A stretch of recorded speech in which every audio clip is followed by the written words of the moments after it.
Hey everyone, it's Kristen Hawkins with Students for Life, and thanks for joining me for this very special webcast tonight. If you're watching on YouTube, make sure you hit the like and subscribe button. Make sure also if you're watching on YouTube and you're watching it during the live recording right now, you can actually put your questions, and I'm sure you're going to have lots of them in the comments below.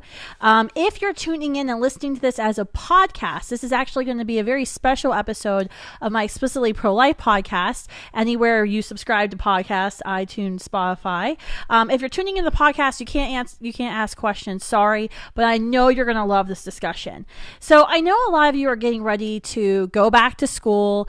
Parents, grandparents are getting ready to send your children off to school. And it's a busy time. But it's also a really important time for us to have these discussions about abortion.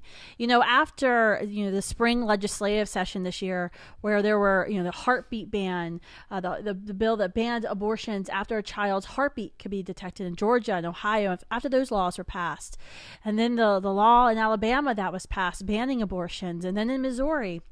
A lot of people started getting online and having real discussions with their friends, their neighbors, colleagues, people they sit next to in the pews about abortion and what does a post-Roe America look like, and where do we stand? Where do pro-lifers stand when you talk about these really difficult cases when it comes to abortion? And we know that every abortion, there's a story there, right? There's a mom in crisis, there's a family in crisis, and in most cases, the decision to have the abortion is not a flippant decision, and so we have to be ready as pro-lifers to engage in that discussion, have those kind of hard conversations with somebody that might be a little uncomfortable. So I thought now would be a good time to kind of have this live stream, this broadcast, to bring in my hero, Dr. John Bruchalski.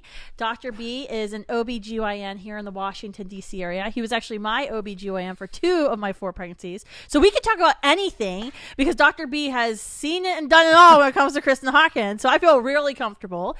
But Dr. B has an incredible story. He and I have toured medical school campuses before. We've done a lot. But he actually, earlier in his career, actually committed some abortions, and then later became a pro-life physician who's now this powerhouse leading other physicians across the country and getting other physicians to understand, there's a better way.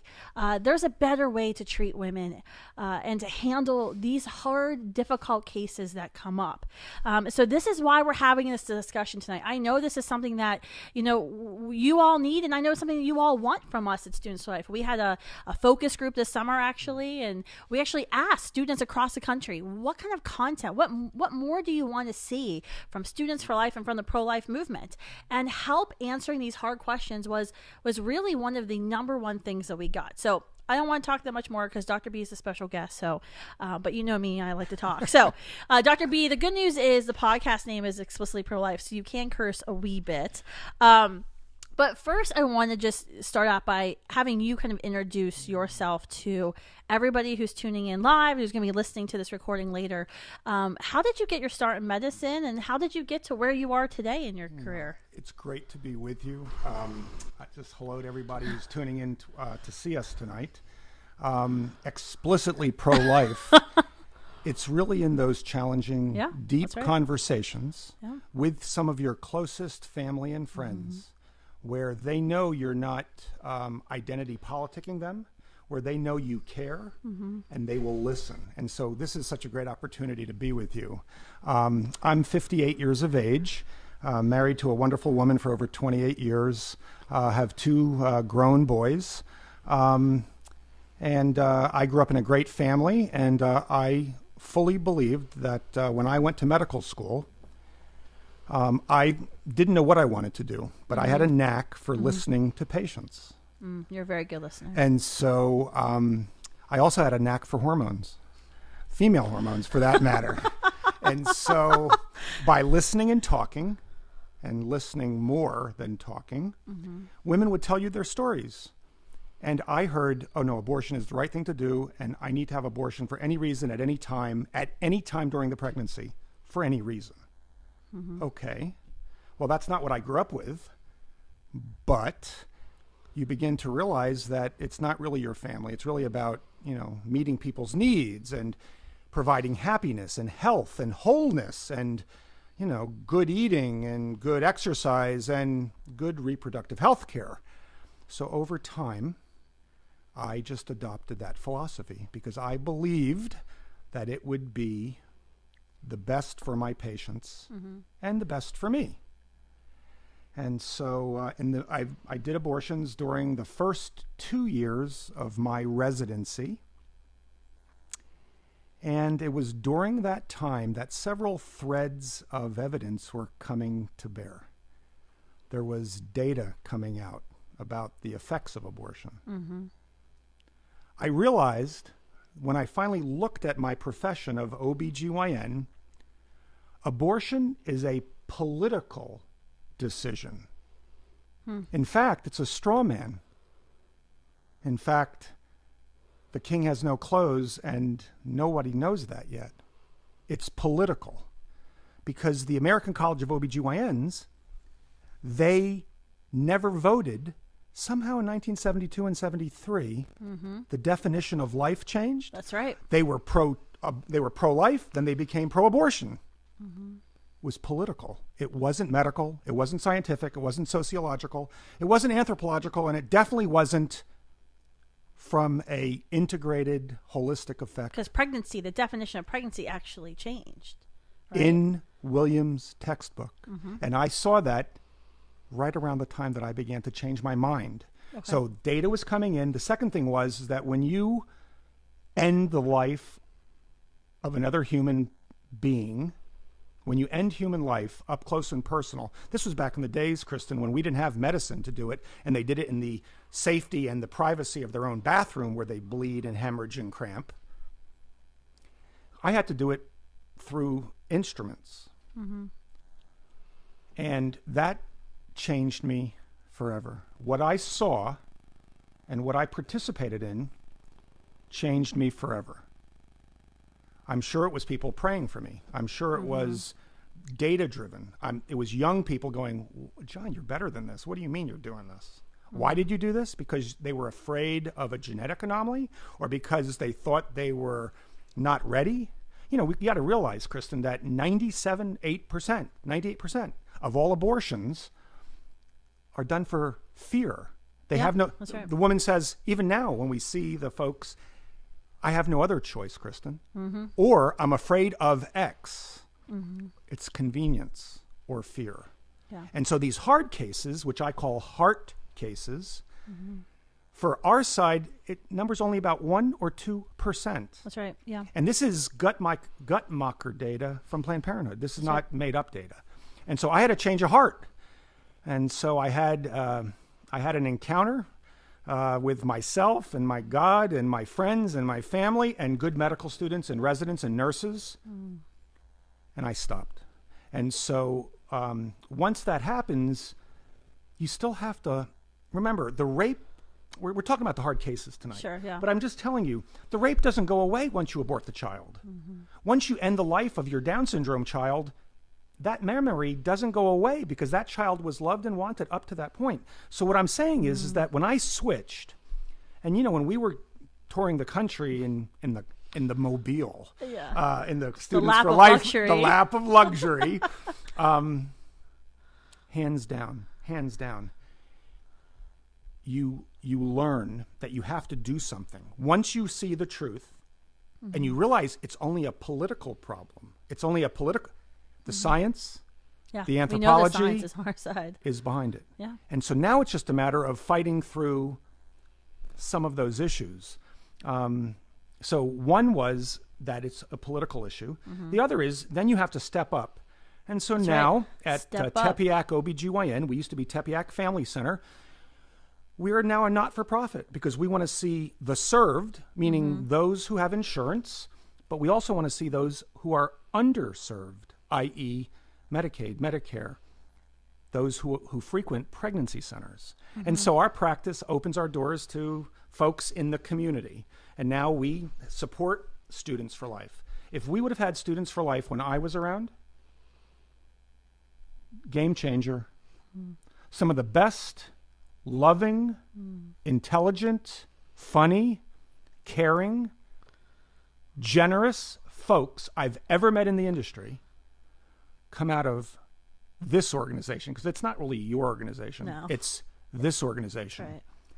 And that is worth its weight in gold. But it's also worth its weight in helping people like me continue this. And in the end, this is good. There's lots more young people now, right? Yeah. I mean, that's what we were talking about that earlier at dinner, right? Absolutely. We need more young people to step up and say, yeah, I'm going to go into medicine. I'm going to serve women. I mean, there's a huge need for that. And so many pro-life young people have said, I'm not going to go into OBGYN because I don't want to be forced to compromise my values. I'm like, no, this is exactly where you need to go. Correct. Because some people, a vocal minority, want pro-lifers out of OBGYN. That's right.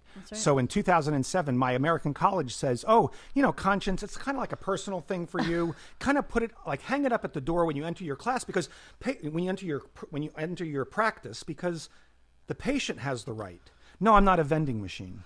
Yeah. I have as much of a right to be there. In fact, this is part of the wonderful data we're going to get into in a minute here. For instance, women who have been raped, do you know they continue the pregnancy 60 to 80% of the time? That's right. That's the ones. Oh, you have to have never talked about. You have to have an abortion for this. Well, wait a second. 60, and now I'm talking about all studies. I'm not talking about a few. 60 to 80%, 50 to 80%, half or more. Why would they continue their pregnancy if it's so bad for them? And why would 80% of those who've had the termination for the rape say they wish they wouldn't have done it? Or the reverse, where 80% of those who kept. Once again, the data is there, and we need you to go bug your friends who are in medicine. Right. Do they have that heart for women's reproductive health care, to do it in such a way where you go after the underlying cause of the illness and not put Band-Aids on things, where you just don't immediately pump major hormones to shut off the pituitary gland just so you don't have acne? Once again, folks, there's a holistic, green, but more common sense approach to these hard cases. Right. So I hope tonight we can talk about some hard cases for us, but also there's a few hard cases for the pro-aborts. That's right. And so hopefully we can get into that. But anybody out there, you tell your friends. I'd love to talk to them about medicine. That's right. And if you go into medical school to be an OBGYN and you need a mentor, you get to a point where someone's telling you in your residency, you have to do this. You call us at Students for Life, and we'll give you Dr. B's number. I have to. You will be your mentor to help you through that, because it is a serious problem. We just had an issue 2 weeks ago at UCLA where a student was being told you have to commit abortions. And I was like, no. You do not have to commit abortions. We have folks who are out there in the working world to build that resume and to be a light in the darkness, but also just to be a good conversationalist. People who are pro-abortion, most of them are really nice people. In fact, they're not evil. It's not terrible. In fact, we don't want to do the identity politics thing to them. That's right. Even though myself, and that's actually a really real problem, too. We see that in the pro-life movement. We see that in conservative movement of labeling those on the other side as our enemy. I was debating a very well-known youth conservative leader who, we have to defeat them. They're taking over and using very militaristic language. And I was like, I want to win. I am more competitive than anybody else, as you know. But you can't label half of the country your enemies, right? Just like, because how are you going to ever convert them if you label them your enemies? They're never going to listen to anything you say. You somehow have to get beyond this. And that's right. Once again, that's kind of the blessing here, not here, but with what you do. I think you get beyond the soundbite. You have to be able to get beyond the first 30 seconds where they're turning you off. Yeah. Or they're Googling you or they're whatever. And so hopefully tonight's conversation and all of this explicitly pro-life work that she's doing on this podcast, on this event, tune in, pass it out, talk about it. I'm almost 60 years of age. I don't have time for this. And yet, of course you have time for this. This is that important. This is our cause, right? Indifference leads to death, right? We have to step up. We have to do more. Listen. So for the patient, as well as for myself, when you end that life inside of you, we all go through Kubler-Ross's 5 stages of grief. I have got it here. It's denial, anger, bargaining, depression, and acceptance. I had to go through that because As an abortionist? Well, as somebody who was dealing with the consequences of performing them. Okay. Once you start realizing how brutal, grisly, disgusting, when you end the lives of larger fetuses that can fight back, squirm, you know what you're doing. When you have to count body parts. Yeah. And so when I went through this, that's the whole reason why it takes time. Because in first, it's just pure denial. It's not human life. It's just a blob of cells. I can do that. And just that's go. easy. That's easy to deny. Correct. Yeah. And as you work through it, whether you're a doc who's done them or a midwife who's thought about it or a nurse practitioner who's now trying to do them, or any woman who's had one, I hear this over and over from those who think they've had a problem from it, the depressed, the anxious, or those who think they haven't. The anger, you can hear it. Yeah. And it's a stage that we all go through to grow. And that's how this change in my heart. Why aren't there more abortionists? Why do they have to have more abortionists? Why do they have to have nurses doing them? Because doctors won't do them. I mean, this is why we're fighting in California, this RU486 legislation. Bingo. Because they want college campuses to become abortion facilities because then they don't have to have If the it's doctors so to do good, it. if it's so good, why don't more doctors do it? Because it's a ideological problem. I'm an ideologically I'm an ideologue. I'm a pro-choice advocate. I was. It's politics. It doesn't translate very well to the experience of dismembering. That's right. And so there was a great article in the Washington Post magazine section that I've used about a young woman who just couldn't do it. She tried it. She did it. It's a very difficult thing to do. That's why there's so few people who really do it over and over and over. Do you remember that med student at GW, that one, when we were doing the tour, she came up, she came in the middle or end of your talk, and she raised her, she was the first one with the question, and she said, I've been interning at Planned Parenthood, and you asked her, have you been in the room when they've committed abortions? And do you remember what she said to you she said, she was still defended her position, but then she said, yes, and I will admit I had a very emotional response when we had to piece the tissues of the fetus back together. I want you to know that the same woman, I went back to GW the second time, a year later. She waited after the lecture for me. She said, I think I'm more pro-life now with many exceptions than I... It's phenomenal. Because once again, it's the difficulty that happens in your heart. You become hard-hearted. And that's not a religious term. You become callous. And so it's this idea that you take a rape victim and you think that by ending the life of that pregnancy, she's overcome the rape? No. Because I've got stories for some of these that are just amazing ways to kind of try to piece all this together. Because once again, rape is a horrific crime. Have you ever had, I'm sure you have. Oh, yes. Give me an instance of a patient you've seen who experienced sexual trauma, became pregnant, and really had to grapple with this decision. So let me, I'll give you a lady. I'm going to call her Jenny from San Diego. Okay. So I'm busy on my residency floor. I'm busy on labor and delivery. It's a hopping night. We're busy with lots of deliveries. A lady comes in, and I start my conversation. Oh, hi, Jenny. How are you? I'm Dr. John. Hey, where do you come from? Or where do you live? I'm in Norfolk, Virginia, by the way. I'm from outside of San Diego. Oh, you're outside San Diego visiting? No, I just drove out here. San Diego, California, you're talking about, not, Virginia. No. I got on the road and I just drove as far away as humanly possible from my home. Really? Well, how many times have you been pregnant, young lady? And you look like you're ready to deliver. I am. I'm in labor. And, oh, you're in labor. How many times have you been pregnant? Oh, 8. 8 times. How many children do you have? None. kind of break them down for me. She goes, well, I had 3 or 4 abortions casually. And then I had an ectopic. Mm-hmm. And then I was raped several times. And I was raped again.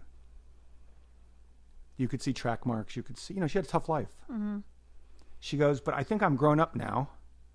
Couldn't do it again. I looked back at my life. And so I drove on whatever that main highway is across the country. And if you look at San Diego and draw it out to, it's there. She went as far as she could. Norfolk, Virginia. We delivered her vaginally. She kissed the baby and gave it away. Said, I can't keep it. Give it to social services. I think I'm good. And I never saw her again. She never came back to the clinic. But she talked about living her life as if nothing else mattered. And now it matters. And when she looked at me, and I still remember this as a resident, she says, I'm going to do something good for this kid because this child is not the product of rape. This child is, and by this point I was listening to her and I kept thinking, well, which one of us is judged by the situation of how our parents conceived? We have no question. It's absurd. Were there candles and romance music playing when you were conceived? Like, and if there weren't, does that suddenly mean you were less worthy? Does it mean that everyone's equal? All lives matter except the life of a child from that experience? Mm-hmm. That's the reason why I think 50 to 80% of women choose to keep their child from a rape. Mm-hmm. Because they don't want to inflict what was done to them on their child. Because deep down inside, and yet it's hard, trust me, the pain, the suffering, because, for instance, everybody says, oh, rape and incest. Historically, what's the way you protect incest? Abortion. That's right. Once you abort the pregnancy, that's right, the abuse can continue. There was a case in Baltimore not long ago. It was a dad kept bringing the girls into the Planned Parenthood, his daughters into the Planned Parenthood, and they never reported it. How many states so watch. Remember, abortion is about a technique. I'm going in there for a procedure. I don't want a relationship. I don't want to talk about it. That's right. And so there's no That's real why they want medical webcam abortions, right? They only have a conversation. There's no real relationship. Watch. So this, you don't even ask as a provider of an abortion, how'd you get here? You don't ever ask. Mm-hmm. Do you know only 7 states require that you ask about the fact that it wasn't a rape? 7. Only 7 states require that you ask the question, was it rape? And the CDC that does statistics, right? The Center for Disease Control. Correct. Well, disease control means children are sexually transmitted diseases. Well, Obamacare actually said that pregnancy was a preventable disease. That's how they forced contraceptive coverage that all taxpayers have to pay for, even if it's abortifacient, because children are now pregnancy. The very act of pregnancy is a preventable disease. And so you're right. And so the CDC doesn't keep statistics. Mm-mm. And so when you realize that the abortion only protects the rapist and victimizes the victim because the baby's gone. There's now no... And yet in different states, as we know, it's a tough road for these folks. And so when you talk to children who've been conceived in rape, they're all grateful. You put that fetus next to another fetus or that baby against another baby, and they're all kind of... they all look alike, right? It's this idea of... And what the woman, Jenny, were saying, it's this idea of, can you do 9 months so someone can have 90 years, right? Can you, and it is, because if you're this victim of sexual assault, you didn't enter into a sexual relationship willingly. Now, I know a lot of students I've been speaking with, I was telling you this earlier, that are like shocked that, pregnancy is a very natural outcome of having a heterosexual sexual relationship. But, this is a sacrifice that you're going to be asked to make if you become pregnant from sexual assault. And I think we need to be very careful, like when we're talking about that, we're not flippant as pro-lifers, because I think we need to acknowledge the horror that's been committed on her.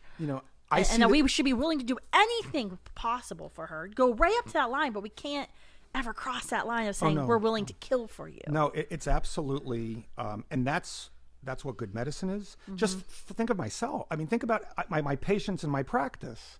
How many of us, especially you out there in podcast land, mm-hmm. On whatever side of the issue you're on, how many of us have been in a bad physical relationship? We hung around a few more months than we should have because of the physical abuse or the sexual trauma or the alcohol mm-hmm. or the drugs. Think of all the mistakes we've made, how it makes us feel. Those women don't even have abortions because, remember, rape is a very rare cause. Mm-hmm. 1%? Yes. Less than 0.5%. And so what I'm trying to say here is that just think about yourself on a weekly, monthly, yearly, your life. Those bad relationships don't leave you very easily. Mm-hmm. Neither does the rape. That's right. And that's why I think we really have to go out of our way to love and be supportive, human trafficking, sure. The abuse of women on various levels, and to know that rape is an abomination. And my heart goes out to those folks. Mm-hmm. Oh, you just say, you're just going to want to keep. Well, no. Why would 50 to 80% of women keep their child if abortion was always the right decision to make? And I think it's disingenuous, too. We heard with the Georgia bill and the Alabama bill that were passed this spring, rape. And so all of a sudden, Planned Parenthood and the left touts out all of these women who've survived sexual assault, who are courageous enough to share their story. But that's the only time we really talk about it, is when a pro-life law is passed that bans abortions. Instead of saying, how can we serve her? How can we meet every need? How can we make sure that we decrease the number of rapes, that we punish rapists to the fullest extent of the law, that they don't get away? It doesn't take years to put a rapist in jail. We're only talking about abortion. That's the only time we really care about it. In residency, I worked on a team that cared for women who were raped, mm-hmm. With all of the scars on their body that were left as markings, and the mental challenges. Mm-hmm. That's not even saying that those good studies that show that women who've had abortion are 2 to 3 times more likely to have depression, substance abuse, and the 9 yards. So I think, like I said, I think it's been a tragedy, because everything you said, Kristen, the only time it comes out is during a bill. Mm-hmm. Remember, abortion is a political solution. There's no science, there's no sociology to undergird it. It's the opposite of caring, compassion. It's the opposite of empowerment, right? We make this case of women are equal and women are equal to men, blah, blah, blah, blah. But they're only equal to men unless they have access to a special surgery and special drugs to change their bodies so they're like men. Correct. I'm equal simply because I am. and that leads us right into one of the issues. Let's talk just for briefly here about sex selection abortion. Remember, that's right. Women across the world, which they actually defend. The ACLU defended it to the Supreme Court this year. And the ACLU. All I can say to you is that we're not equal. In fact, most women, like I said, 98% of all abortions are done for convenience, fear. I had no other choice. Mm-hmm. It's the opposite of empowerment, right? It's the opposite of empowerment in the experience of folks. Mm-hmm. And so when someone comes up and says, remember, it's always abortion the whole time, from the beginning mm-hmm. until the end. And then now even afterwards. Yeah, that's right. Intellectually as well as practically. And so, yeah, I think we're onto something, but don't be afraid of the question. I think that's a great point. When we're talking with someone who is, pro-choice, who's, kind of trying to defend their pro-abortion beliefs, sex selection abortion should be brought up in that conversation. Without a doubt. Are you in favor? If you're in favor of a woman exercising her right to choose in any way. Because across the world, women are always devalued. Yeah. Women are not equal in other countries. Absolutely. Right? That's what you're, And then as we go through this country where you can kind of know the sex or the gender with pre-implantation genetics, with IVF or whatever, you begin to pick and choose what you would like. And instantaneously, you become a eugenicist. That's right. Because we're going to be talking about the fetal deformities, but that's next. It's also on these very challenging issues. No, it's an issue. So I was engaging in a Facebook debate not long ago with, I have 2 children with cystic fibrosis, and so I monitor all the CF Facebook groups, and there's CF IVF groups.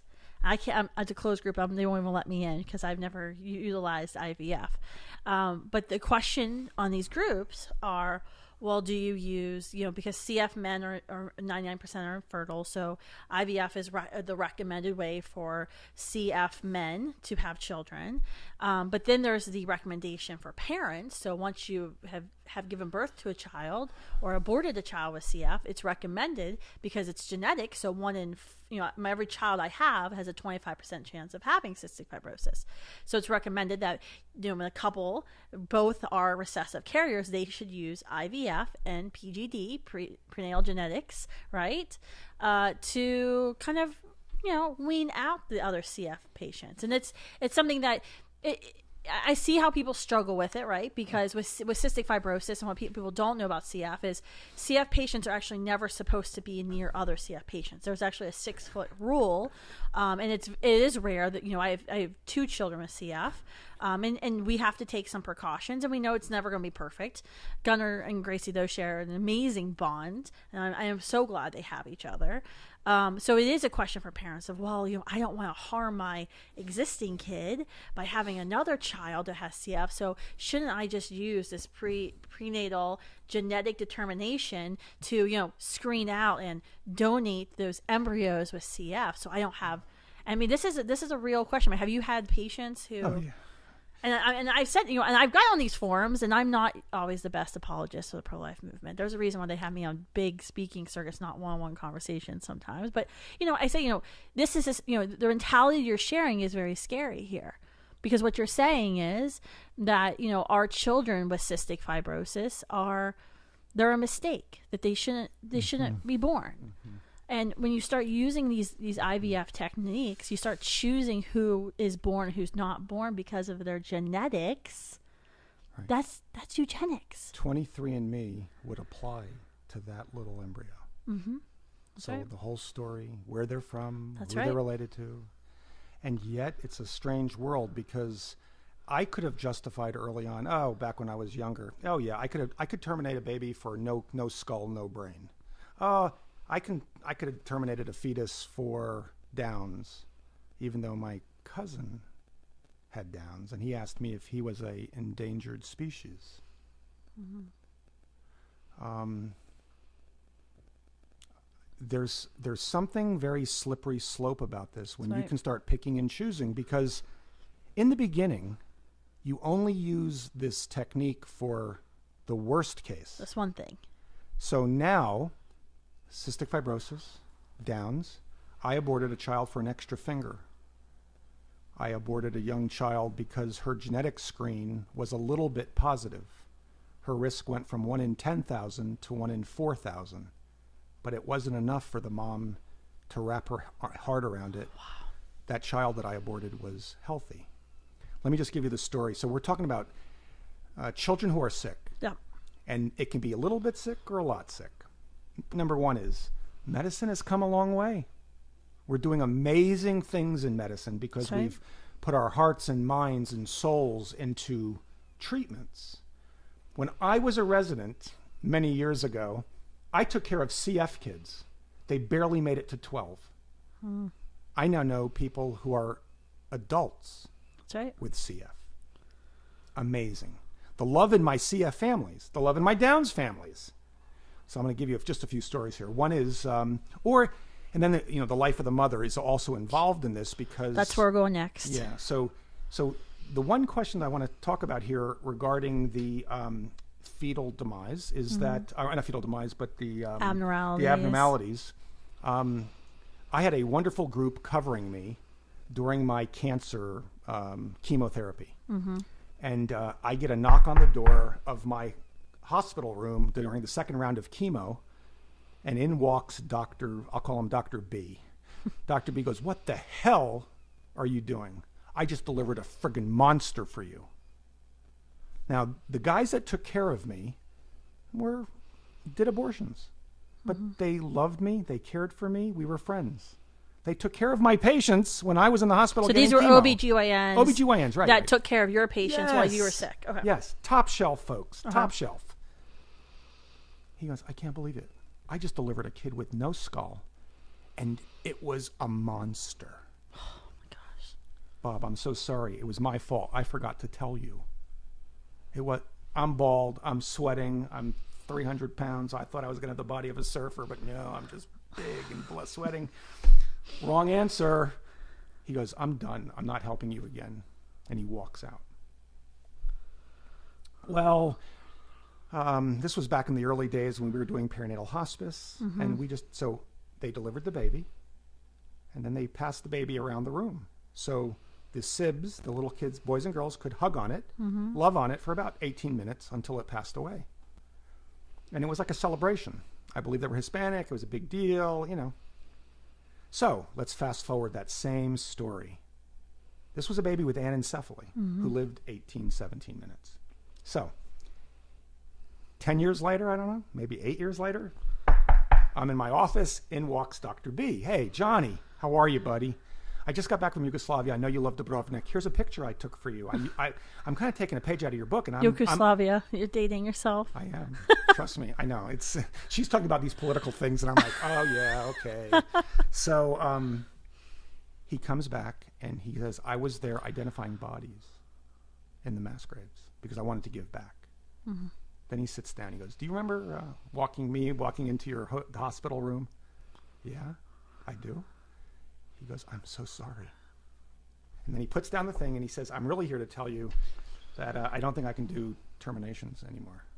"What do you mean?" He goes, "I have to tell you, dude, there was more love in that room for that monster." I used the word monster with you. The reason why I called it is because I think I'm the monster. When I talk about transforming hearts through healthcare at Tepeyac OBGYN and Divine Mercy Care, I'm telling you, all I did was get cancer, get sick, get chemotherapy, so Dr. B could be in a room late at night with a family that was in our perinatal hospice program. Mm-hmm. And the amount of love in that room for those 18 minutes, we already told the nursery, "No, we're not doing anything heroic. Mm-hmm. This child has multiple problems, very sick. Good mothers want to spend time with their sick children. They don't want to decrease that time." That's right. Every minute is precious. Exactly. So once again, just like you don't define children by their gender, their sex, females, they're less worthy than males, or their conception, your father was a rapist. Well, that doesn't mean. Do you know Frederick Douglass was a product of rape? Frederick Douglass, product of rape. Our life would not be the same without Mr. Frederick Douglass in the world. And so what happens is that this fear of suffering, just end the pregnancy now. Shorten and the sufferer, not the suffering. Because we have really good medicine now, and we will help these kids stay as comfortable as humanly possible. And so it kind of gets back to, there are some diseases that are so difficultly found in the uterus, differently found in utero. We're talking about they're barely going to make it out of the uterus. The baby may die internally. But maximize the time. That's what we try to say. Maximize the time. Okay. And so by shortening the time, you're basically saying that, what do you do with a sick child? It's just those babies that have incompatible with life diagnoses, don't go there. Don't use that word. What do you mean incompatible with life? Mm-hmm. Because that number, back in the old days when I was growing, 26 weeks, 27 weeks. That's right. Now always it's 22, changing. 23. Now we have great medicine for our CF patients. That's right. We have hope.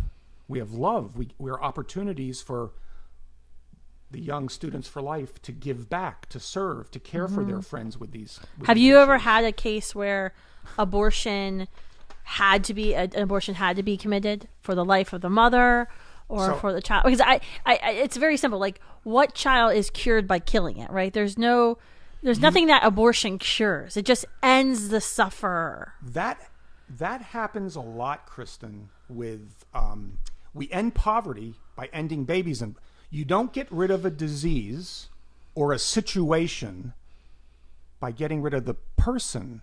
When you start, my friends pull back and we want to save humanity.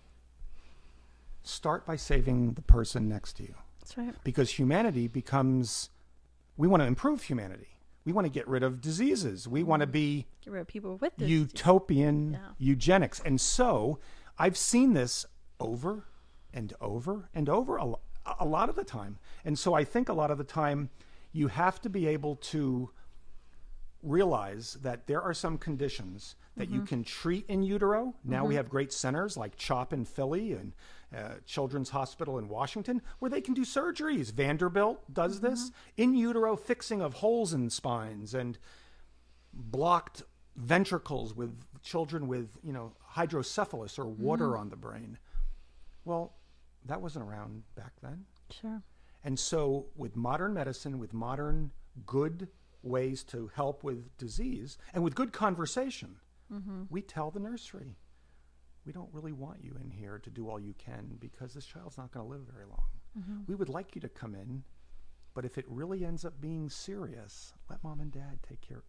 Be with the baby. Yeah, because those last few moments, that's what they all hold on to. That's right. So now remember, I've done terminations, abortions, for medical reasons. In fact, most of us have.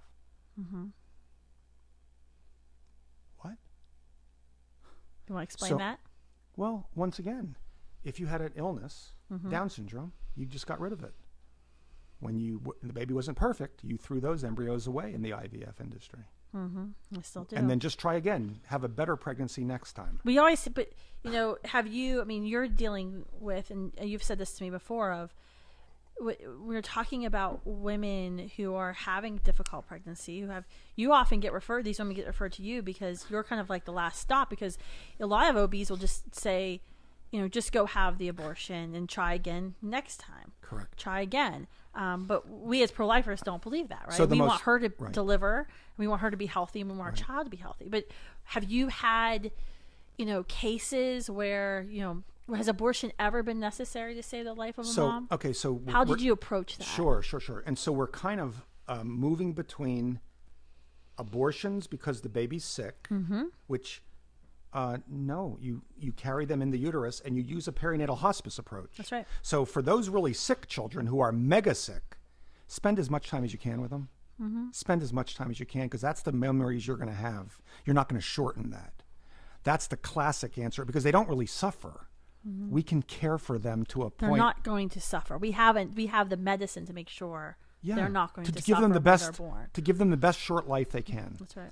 The second question you're beginning to get into is, what about life of the mother? So once again, it's the same. You practice excellent medicine. Let me tell you about Blue Betty. Blue Betty came into my Catholic hospital during my residency, and she was as blue as your beads. My turquoise beads? Your turquoise beads. Okay. And maybe they were a shade like maybe they were more like my shirt or jacket. Okay. She was hypoxic. That's a fancy word for she ain't getting oxygen to her body. She was 21 weeks pregnant. Okay. She had pulmonary hypertension, severe, untreated. And because the Catholic hospital wouldn't terminate, that was the only idea we had. We moved her to the big house, the big city hospital. And a few hours that day later, both she and her baby died because we tried to do a termination and it made her unstable.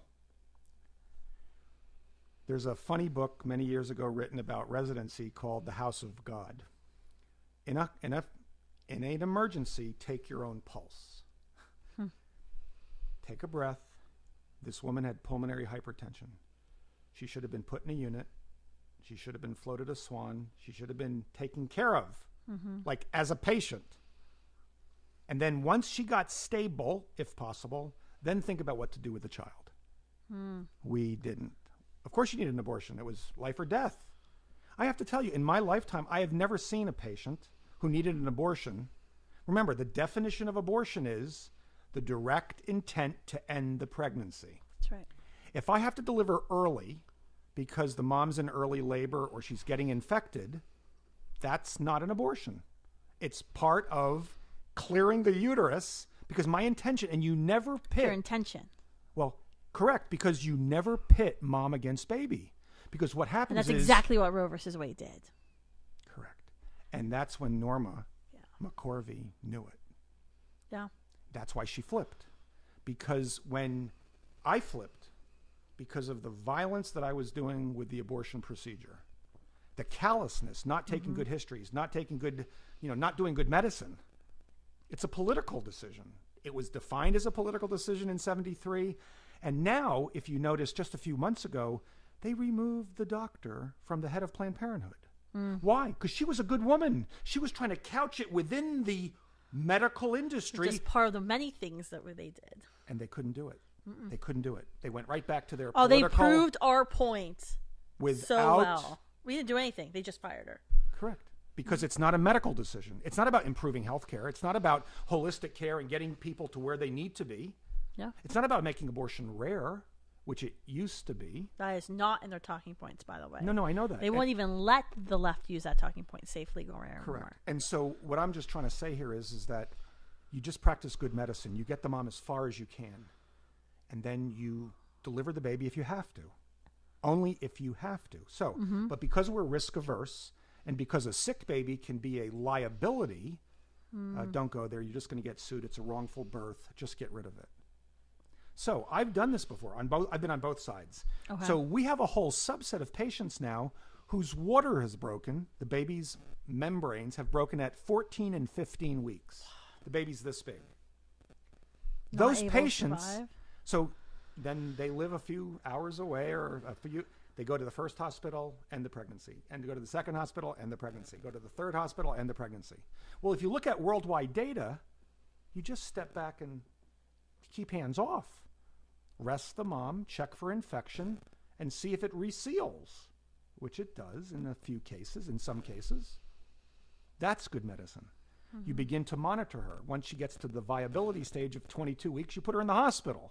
And then you get her as far along as you can, and then you deliver. So we have a whole bunch of babies in our practice whose water broke at less than 16 weeks. Wow, that's and they have gone. But once again, that's but you won't hear that from other OBs because they'll simply say, "There's nothing we can do. You have to have the abortion." And once again, my heart goes. Anybody who's been out there who's had water breaking and that they got pitted out or delivered, my heart breaks, because Kristen, it's not easy when your doctor is saying, and you trust your doctor. The risk is so great. Yes, the risk is great, but if I check frequent blood counts and frequent fever, check for fever, you can catch the infection early and then deliver the baby, not because you directly intended the death, because remember, abortion, the direct intention of killing a child is never. C. Everett Koop, the famous surgeon, basically said in 38 years of pediatric practice, he never saw one case. And he was like a big Philadelphia, or wherever he was, big city hospital guy. Yeah, he was a surgeon general. Correct. Under Reagan, I think. And so... Dating yourself once again, sorry. Sorry, guys. I'm just trying to give some context here. I love it. Thank you. So, yeah. And so it's a big deal. But I think that's so important what you said. I want to really reiterate that. And we've used this kind of when we've had discussions on college campuses of, well, what are you going to tell a woman who's being told she's going to die? You're going to force her to deliver. And it's saying, wait a minute, back up. And what's really going on there? And it's about the physician's intent. Are you going in there saying, I have two patients. My goal is to get both patients to be alive and healthy. Or is the intent, I have one patient and I can destroy whatever is inside? Our profession, midwifery and OBGYN, we always were taught that we have two patients until after it's wanted or until after it's accepted. And so, once again, we always have two patients, whether there's an embryo or a fetus or a premature baby, or baby's a baby is a baby is a baby. And so what happens is that we always have two. You try to get both. Yeah. And you never pit one against the other. You never say, I'm going to kill you, lady, so the baby can live. No. Your primary patient is the mom. Mm-hmm. And yet when you talk to her and you hold her hand and you accompany her through the difficulty, Alan Guttmacher in 1967 talked about how many women he shepherded through difficult pregnancies. It was a badge of excellence. God, thank you, Alan, for saying that. 1967. Within a few years, it was abortion. And that's exactly what Roe versus Wade did. Roe versus Wade fundamentally changed the relationship between mother and child. It pitted mom against baby all the time in every situation. And that's what we hear all the time when we hear these hard cases of, and you hear the rhetoric that someone's spewing or they've heard on TV as they're pitting mom against baby, and that's not how it should be. It's a very antithesis of the relationship of the mother's relationship with her child. I know so many people who are alive today whose life was pitted against their mothers growing up. No. Oh, I had to sacrifice for you. Oh, I'm drinking now because of you, or I'm whatever. And so it's not. Once again, it's pervasive. It's a rights mentality. That's a political concept.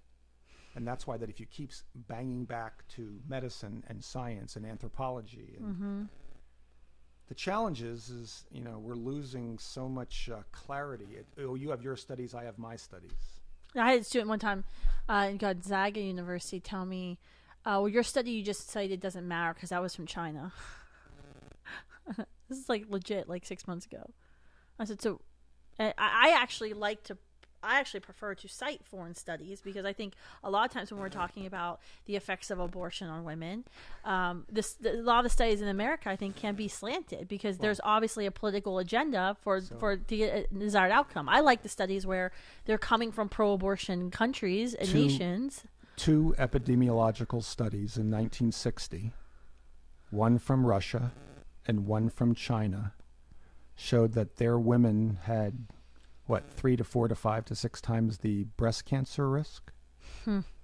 1960? Why? Because they had abortion much earlier than we did. So it's just pure epidemiology. Why would they have more breast cancer in those two countries?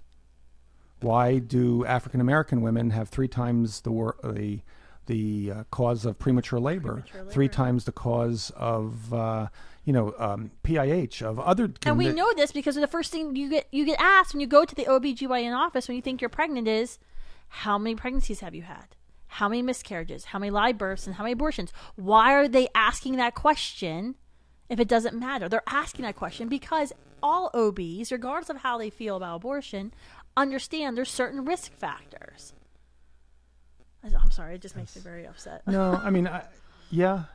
But the reality, once again, you just take a step back, as you have taught me well, and you just keep listening to where they're coming from, and you try, you just try different approaches to show them that you're not some, fanatic, but that you're also fanatical about science and life and, those issues, and that it's just not, you're right, I'm right sort of stuff. Well, it's listening. It's about how do you change hearts and minds, and how do you have, this is something that Students for Life have been focusing on, is we want to have 250,000 conversations this year on college campuses with young people about abortion. And we're going to track those conversations. But every single one of those conversations is going to take time because everyone has a story. Most people have a personal story with abortion. One more kind of hard question, Case's question I want to get to. I know we could talk all night. And trust me, I would love to, but I don't think our team at Students for Life would be too happy having to edit all this.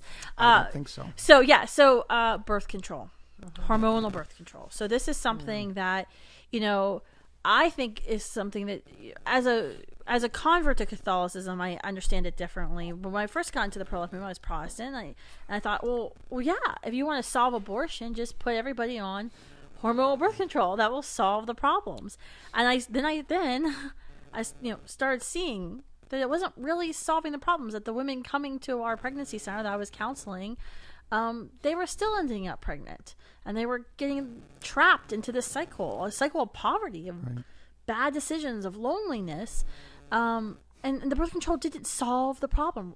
Talking about putting a Band-Aid over a larger problem of you're still living with that man who's verbally and physically abusing you, but you won't leave because you don't have your high school diploma, and he's supporting you and your 3 other children. And then now you've been on birth control and you're still having sex with him, and now you think you're pregnant, and now you're here at the pregnancy center in crisis. It never stops. It was just a cycle. But in terms of like, I know I just opened up a can of worms here, and you're like, oh gosh, Kristen, why'd you do this? But no, in terms of hormonal birth control, I mean, we see this all the time on college campuses. Yeah. What's your approach as from a medical science perspective of, is this the way to be? Is this the way to go? Is this the way to treat your body? So there's multiple issues here, and there's many little points that I think build up here. So one is the whole idea of contracepting poor people so they don't continue the cycle of poverty. Now, where has this happened? Point somewhere. In downtown New York City, the African American community. Do you know it's more dangerous to be inside of a black African American woman's uterus? That's right. Because, for every X amount of babies that are born, more than that are aborted. And so, remember, New York City has more contraception per square block than anywhere in the world. And yet they have the highest abortion rate. Isn't that amazing?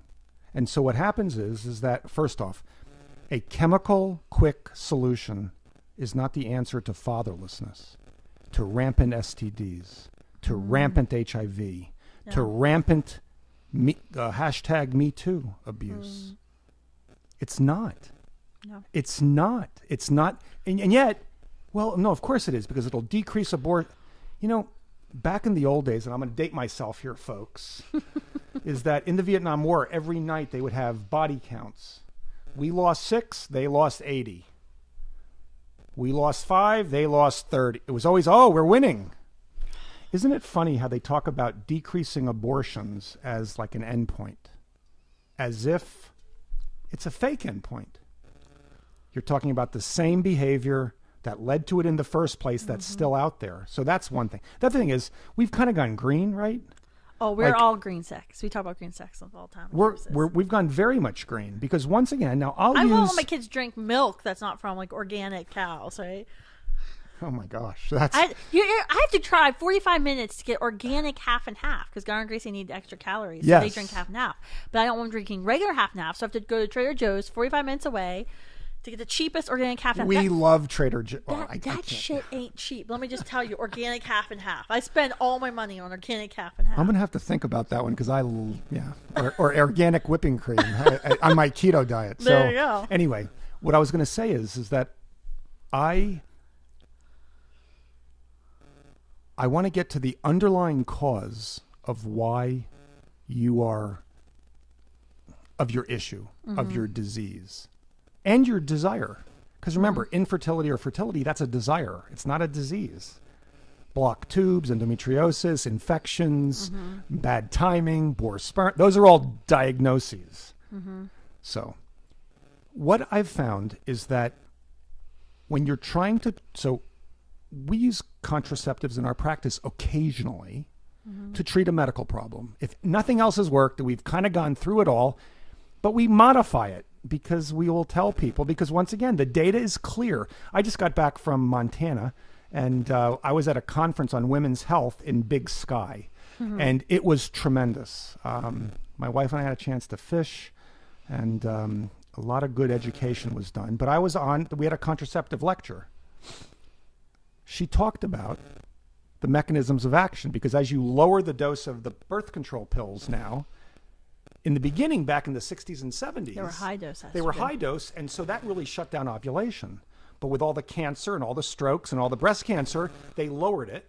But when they lower it, they escape. Now they're low or moderate dose estrogen. And so therefore, if you miss it by a few hours or you don't talk, then there's what we call an escape ovulation. So why do birth control pills have a 4% failure rate? if you take it perfectly. It's because there's an escape ovulation. Kaiser's done this study back in the 80s and 90s and 2000. This is kind of like normal data. And this is why some pro-lifers are very concerned about it being abortifacient, because we know breakthrough ovulation happens. Can occur, but it's arrogance. We just don't know the number of times. Yeah, that's right. It's not. So one issue is, one of the mechanisms is that it thins out the lining of the uterus. That prevents an embryo from implanting. That's the abortifacient protector. But we don't know how often that happens. But why would you shut off the pituitary in a normal cycle for sex purposes? Women are pretty smart. They know the 12 or 24 hours of when they're fertile. We have great methods now that have been around forever. Initially co-opted by a church, but now it's, taking charge of your fertility. That's right. It's literally being empowered. It's not just the rhythm method. No. And once you can teach them this, like actually have a conversation and work Natural through family planning is what then we're you can referring diagnose endo, you can diagnose endometriosis, you can diagnose fibroids, you can diagnose bleeding, you can diagnose infection. It becomes a tool to be used, whereas birth control is not a tool. It's a Band-Aid. Correct. Yeah. Because you're not getting to the bottom of the PCOS. You're not getting to the bottom. And so once again, if I have a bar problem, yes, I'll tell my patients that they can be on this for a few months, abstain for a few days mid-cycle out of the possibility of an escape ovulation, but go about their business.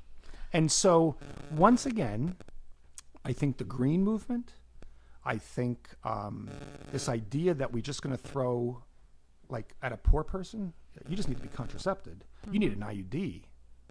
Well, why is that? Because birth control, it's not human nature. And the thing is, we're actually seeing movement on this, even from the left. So college campus this fall, I actually had these Planned Parenthood protesters. They brought up contraception. I made this argument of, do you eat organic food? Yes. Then why are you putting these artificial hormones into your body for decades, right? And the argument I heard back was, that's why we need male contraception. Sterilize the men. And I was like, oh, okay, different tact. Okay, but now they're at least agreeing with me that maybe there's something wrong with telling women for decades to ingest these drugs. On Harvard's campus, I was giving the lecture about, as a former abortionist, why don't more people do abortions? Yeah. Lady from the left goes, I'm Voices for Choices, and I think this is just terrible, and I think you're a radical, and I bet you don't even use contraception. You're some religious fanatic. And I said, no, of course, I've gone green. I said, I would, and I kind of gave her this pitch about, oh no, you talk to the patient, you figure out what the diagnosis is, and then you treat the diagnosis specifically with herbs, with whatever you have at your disposal, not just dump a pill on it. So I'm talking to her here to my left, 4 or 5 radical young ladies from a very diverse background stood up and started clapping because they said, listen to him. Janie, listen to him. He's right. The male-dominated culture has been dumping crap on us. He's giving us, now we may disagree with him on abortion. The patriarchy has been giving us birth control. The study done in Puerto Rico, the male's testicles shrunk a little bit, and they stopped the male side of that study. Women were dying of strokes and heart attacks. They just lowered the dose. Wow. Just remember that. 1960 data. 1965. You need to send me that. I don't have that. And so the reality is that for years this has been it. Why would I give my sons testosterone or anabolic steroids so they can hit the baseball a little bit? They can be faster and quicker with their wrestling moves. Come on. Yeah. Come on. And yet we're targeting the young, the poor, yeah, the women of race and color. That's what it is. That's exactly what it is. It is. Well, we've had some questions coming in on YouTube, and if you're joining in the live stream right now, you can put comments in the comment section below. Also, I want to make sure you know you can go to studentsforlife.org/webcasts, and the replay of this is going to be up, so you can spread this around. I think there's going to be a lot of people you're going to want to share this with, so I want to make sure you go to studentsforlife.org/webcasts, and so you can share around this video. But they're starting to text me some questions that are coming in.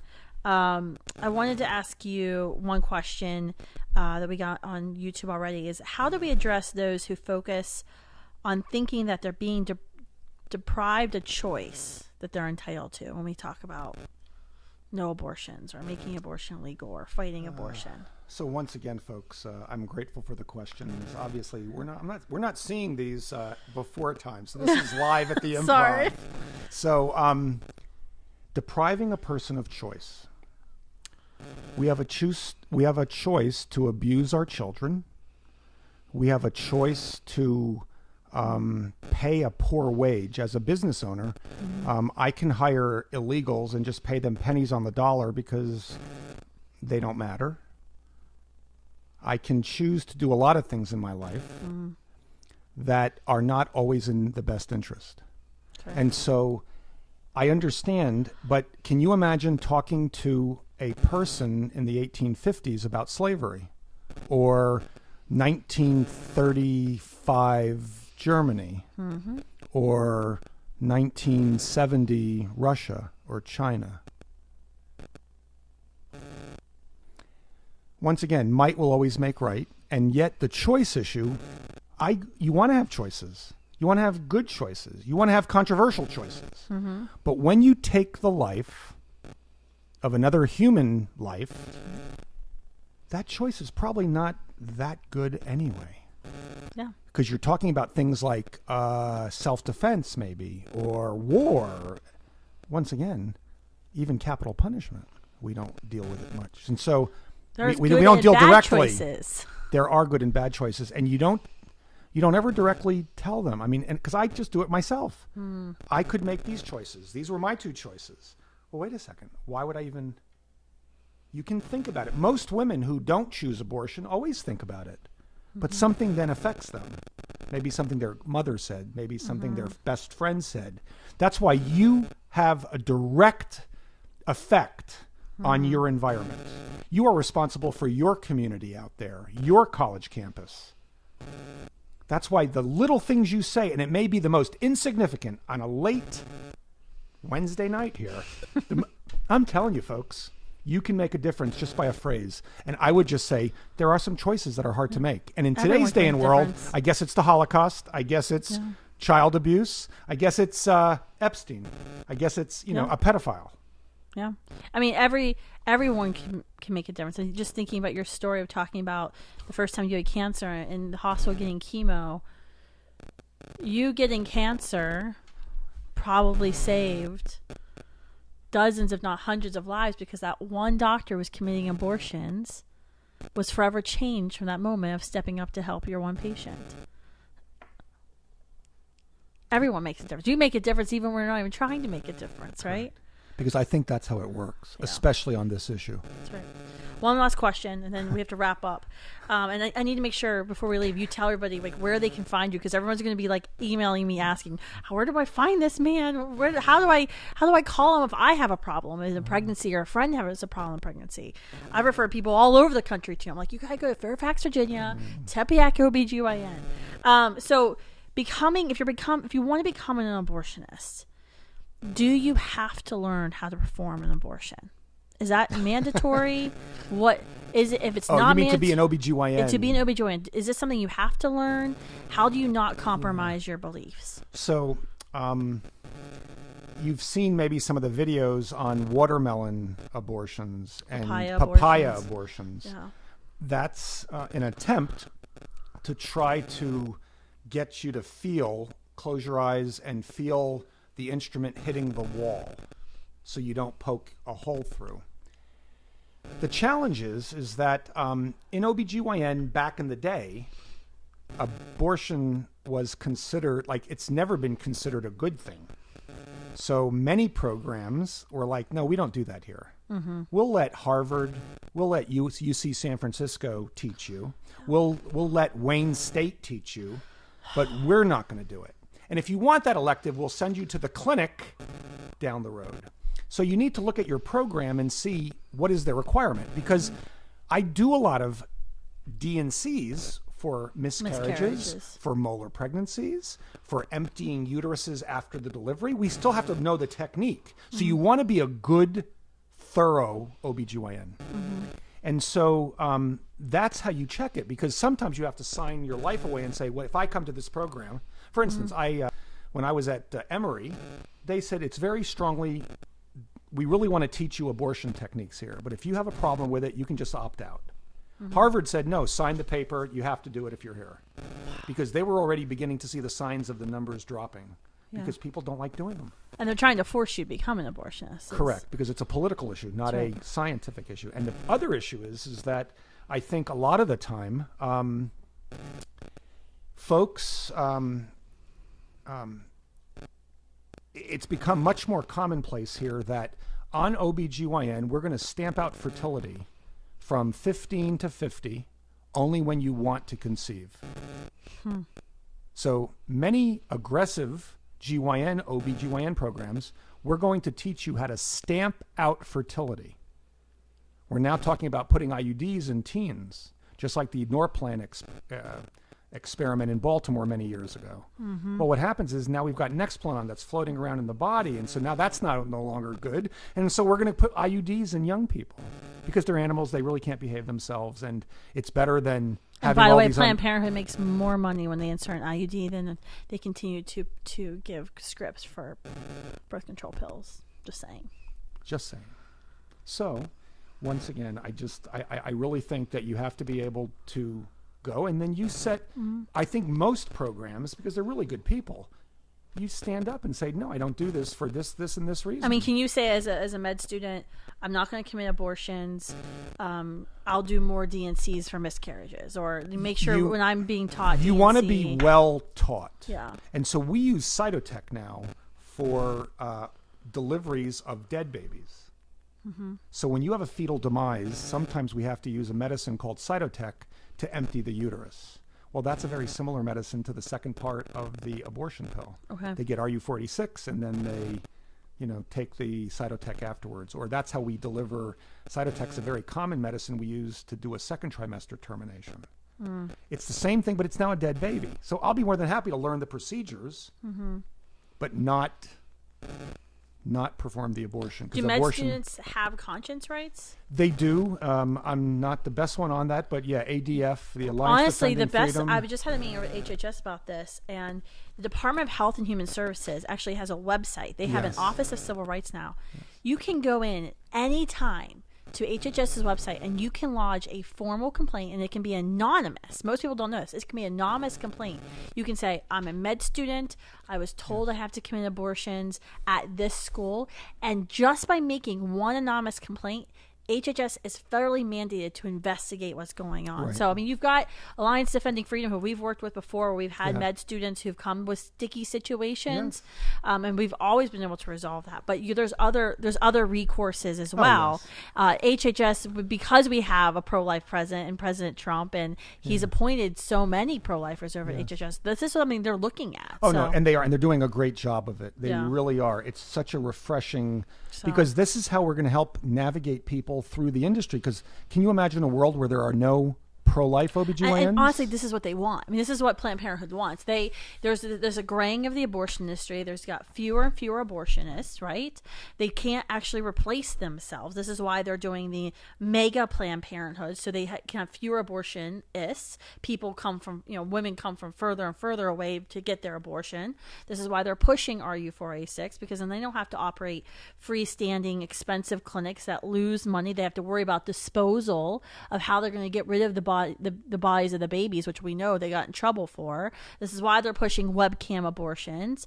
They're actually trying to change their industry. They know second and third trimester abortions aren't as popular, aren't as and they've also been trying to get morally acceptable to people. And they've also been trying to get their activists to do media events of my funny abortion. Oh yeah, it's just like a man's colonoscopy. It's nothing. Yeah, it's not. Once again, folks, it's a political issue, and when you understand when these politicians are out there, like right now, feeding the hungry or milking a cow, that's just all for show. Yeah. And so once again, these people, they're politicians. And it's political power and it's dollars. And so I'm grateful for the work Students for Life has done, but also from what the administration has done. That's true. That's absolutely true. I'm actually fully expecting like Kamala Harris or Kirsten Gillibrand on the campaign trail, like watch them go to med school and try to, I'm going to learn how to commit an abortion. I mean, they're so extreme now when it comes to abortion. I mean, they literally all agreed on the debate stage not long ago that there should be no holds bar on taxpayer-funded abortions. That Hyde Amendment, even President Obama, the most pro-abortion president in the history of our nation, said he supported. Now, you can't even support, the Hyde Amendment, which prohibits federal taxpayer funds from funding abortions, not even state. So this is how extreme we've gotten. So I'm so grateful for what you do. Thank you so much, and you're spot on. You are spot on. I was just going to say Tepyac, TEPEYAC. OBGYN.com. If you Google and get close enough to it, you'll find it, by the way. Yeah. And divinemercycare.org was one word. But definitely look up Dr. B. I can't thank you. There's really good practices across the country that are popping up. Mm-hmm. There are just some amazing people who are navigating their way through. And you support those folks who want to go to medical school or nursing school or PA school or nurse practitioner school, because we need them. We need them, very, very deeply, and not desperately yet, but we definitely need them. And so thank you for this time, because you really, this is all connected as we've known. And we could have talked for hours. I'm trying to wrap it up, but there's so much to unpack. But thank you for taking the time. I know you have to go back and do a bunch of paperwork because of Obamacare, but thank you so much. Thank you all for tuning in to this special webcast of Students for Life. Make sure you like and subscribe to our YouTube channel at Students for Life. Make sure you're subscribing and actually downloading my weekly podcast, Explicitly Pro-Life. We have some very special guests like Dr. B on our podcast, and we have a little bit of fun too, and a wee bit of cursing. So thanks, guys.